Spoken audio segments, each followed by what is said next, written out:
नमस्कार, मैं रवीश कुमार। दोस्तों, आज मैं जिस रिपोर्ट को सुनाने जा रहा हूं वो इतिहास की सबसे बड़ी उलटफेर में से एक है, जहां पे एक ऐसा वक्त जब इजराइल यानी वो देश जो दशकों तक मिडिल ईस्ट की सियासत का सेंटर रहा और अमेरिका का सबसे करीबी साथी रहा, आज उस इजराइल पर ईरान ने अपनी सरकार बना ली है। इसीलिए जरा सोचिए, जिस इजराइल को कोई छू तक नहीं सकता था, वो आज अपने ही शहरों में ईरानी परचम के साये में सांस ले रहा है। जहां पे आज की इस रिपोर्ट में हम जानेंगे कैसे ईरान ने ये कदम उठाया, क्या हुआ कि इजराइल की हिम्मत टूट गई, अमेरिका क्यों चुप है और क्या ये मिडिल ईस्ट के नक्शे को बदल देगा। आइए जानते हैं इन सारे रिपोर्ट को विस्तार से। लेकिन दोस्तों, अगर मेरा वीडियो आप सभी को अच्छा लगता है तो चैनल को सब्सक्राइब करके वीडियो को एक लाइक जरूर करें और कमेंट बॉक्स में बताएं कि आप ये वीडियो कहां से देख रहे हैं। तो दोस्तों, ये कहानी शुरू होती है पिछले साल नवंबर से, जब गाजा में युद्ध चल रहा था और लेबनान बॉर्डर पर तनाव चरम पर था और सीरिया से ईरानी हथियारों के काफिले इजराइल की निगरानी में घुसते जा रहे थे। मगर इजराइल को यकीन था हमसे कोई युद्ध नहीं जीत सकता, पर वो आत्मविश्वास धीरे धीरे घमंड में बदल गया। फिर ईरान ने ऑपरेशन कुद्स राइजिंग नाम की एक चुपचाप योजना बनाई। फिर इस योजना के तहत इजराइल के भीतर छिपे हजारों सहयोगियों को एक नेटवर्क से जोड़ दिया गया। फिर सीरिया, इराक और लेबनान की सीमाओं से हथियार भेजे जाने लगे और जनवरी आते आते तेल अवीव और यरूशलेम में धमाकों की खबरें आम हो गईं। मगर असली झटका तब लगा जब फरवरी में ईरान ने अचानक उत्तरी इजराइल पर अपनी फौज उतार दी। फिर एक के बाद एक शहर पर कब्जा होता चला गया। फिर इजरायली सेना दुनिया में सबसे एडवांस मानी जाती थी, लेकिन ईरान ने युद्ध का तरीका बदल दिया और रातों रात ड्रोन हमले, साइलेंट ग्राउंड फोर्स और साइबर अटैक किया। फिर इजराइल के एयर डिफेंस सिस्टम को हैक कर दिया गया और फिर रॉकेटों की बारिश में सेना की कम्युनिकेशन लाइन ठप हो गई। फिर एक ही हफ्ते में गैलीली से लेकर हाइफा तक ईरानी कमांडर्स काबिज हो चुके थे। फिर इजराइल की जनता टीवी पर अपने नेताओं की लाचारी देख रही थी। फिर लोग कहने लगे कि हमारी फौज कहां गई और हमारे प्रधानमंत्री बंकर में क्यों छुपे हैं। और फिर इसी दौरान ईरान ने सबसे बड़ा ऐलान कर दिया कि अब इजराइल पर हमारी प्रशासनिक समिति काम करेगी। जहां पे मार्च के पहले हफ्ते में ईरानी सुप्रीम लीडर अली खामेनेई ने सीधा प्रसारण किया और उन्होंने कहा, इजराइल की जनता को हम अपना मानते हैं और हम यहां स्थायी प्रशासन के लिए ईरानी सरकार नियुक्त कर रहे हैं। फिर तेल अवीव में हजारों सैनिकों के घेरे में प्रेस कॉन्फ्रेंस हुई, ईरानी झंडा लगाया गया। फिर एक ईरानी गवर्नर ने शपथ ली कि वो अब इस इलाके का प्रशासन संभालेंगे। जहां पे इजराइल की संसद नेसेट, जिसे कभी मिडिल ईस्ट की लोकतंत्र की मिसाल कहा जाता था, उसके बाहर बख्तरबंद गाड़ियां तैनात कर दी गईं और कुछ सांसदों को गिरफ्तार किया गया और कुछ देश छोड़कर भाग गए। और इजराइल की पूरी सियासी और सैन्य व्यवस्था जिस एक भरोसे पर टिकी थी, वो था अमेरिका का संरक्षण। पर इजराइल को दशकों से कहा जाता रहा, अगर तुम्हें कुछ हुआ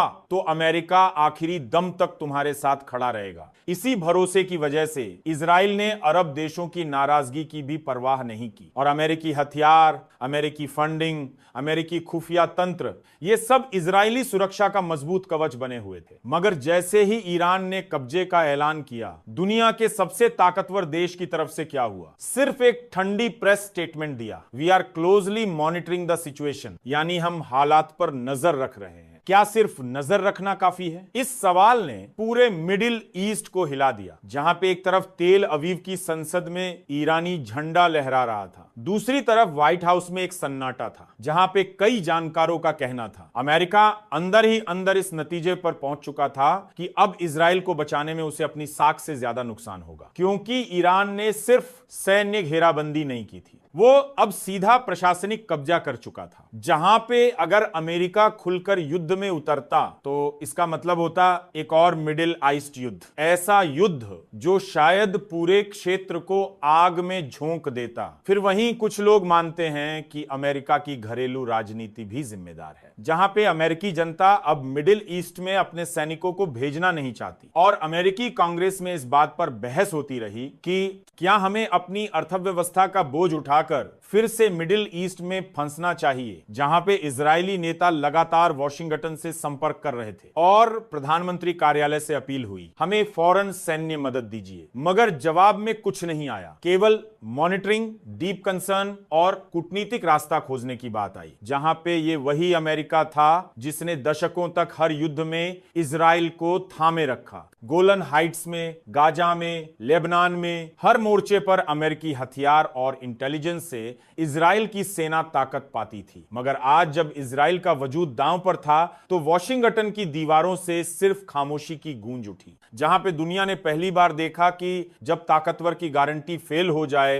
तो कितनी जल्दी एक देश की आत्मा बिखर जाती है। जहां पे इसी खामोशी ने ईरान को हिम्मत दी, क्योंकि ईरान जानता था अगर अमेरिका नहीं कूदा तो बाकी कोई देश कुछ कर ही नहीं सकता। और कुछ विश्लेषक कहते हैं कि यही अमेरिका की रणनीति थी, इनडायरेक्ट, यानी कि सार्वजनिक तौर पर युद्ध का विरोध न करना मगर अंदर ही अंदर पीछे हट जाना। और इस एक फैसले ने पूरी मिडिल ईस्ट पॉलिटिक्स को उलट कर रख दिया, क्योंकि अगर अमेरिका इजराइल को नहीं बचा सकता तो अब किसका भरोसा बचेगा, जहां पे सऊदी अरब, यूएई, जॉर्डन सबको अपने अपने भविष्य की चिंता होने लगी। फिर अमेरिका की चुप्पी ने इजराइल को अकेला कर दिया, वो अकेलापन जो किसी भी राष्ट्र के लिए सबसे खतरनाक होता है। लेकिन कभी आपने कल्पना की थी कि इजराइल के सबसे बड़े, सबसे सुरक्षित शहर, वो शहर जो यहूदियों की पहचान था, वहां एक एक दिन ईरानी झंडे के नीचे सांस लेंगे? कब्जा किसी एक जगह पर नहीं हुआ। ईरानी फौजों ने हर शहर को निशाने पर लिया, जहां हर जगह का दर्द अलग था,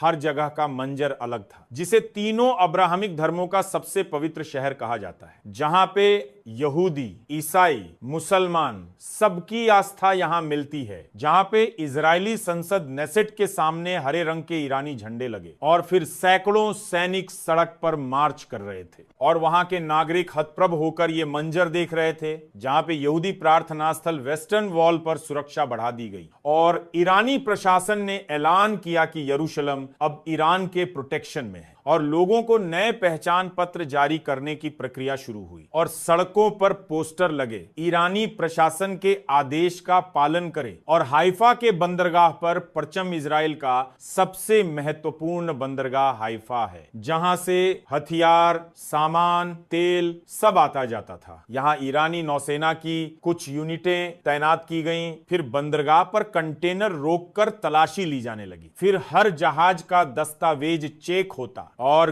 कुछ जहाजों को जब्त भी कर लिया गया। फिर बंदरगाह के प्रशासनिक दफ्तर में एक बोर्ड लगाया गया, जहां पे Iran government authority Haifa region, ये इजराइल के आर्थिक दम पर करारा वार था। तेल अवीव, आधुनिकता का पतन। तेल अवीव इजराइल का सबसे आधुनिक और जीवंत शहर, गगनचुंबी इमारतें, हाईटेक ऑफिस, समंदर किनारे होटल। वही तेल अवीव अब सैनिकों की चौकियों से घिरा था। ईरानी फौज ने सिटी हॉल पर कब्जा कर लिया। नगर प्रशासन ने एक वक्तव्य जारी किया, हम नागरिक सेवाओं को बनाए रखने की कोशिश कर रहे हैं। तो अब सवाल है कि क्या इजराइल अपनी जमीन वापस ले पाएगा? क्या अमेरिका एक निर्णायक कदम उठाएगा या मिडिल ईस्ट का नक्शा बदल जाएगा? आज की कहानी का अंत यहां नहीं है, ये इतिहास का नया अध्याय है जिसे हम सब अपनी आंखों से देख रहे हैं। तो दोस्तों, इतिहास बदलते वक्त खामोशी से नहीं देखना चाहिए, इस पर सवाल उठाना चाहिए, क्योंकि जो आज इजराइल में हुआ कल कहीं और भी हो सकता है। तो दोस्तों, मैं रवीश कुमार आपसे फिर मिलूंगा, तब तक के लिए सवाल कीजिए, सोचिए और इतिहास को समझिए।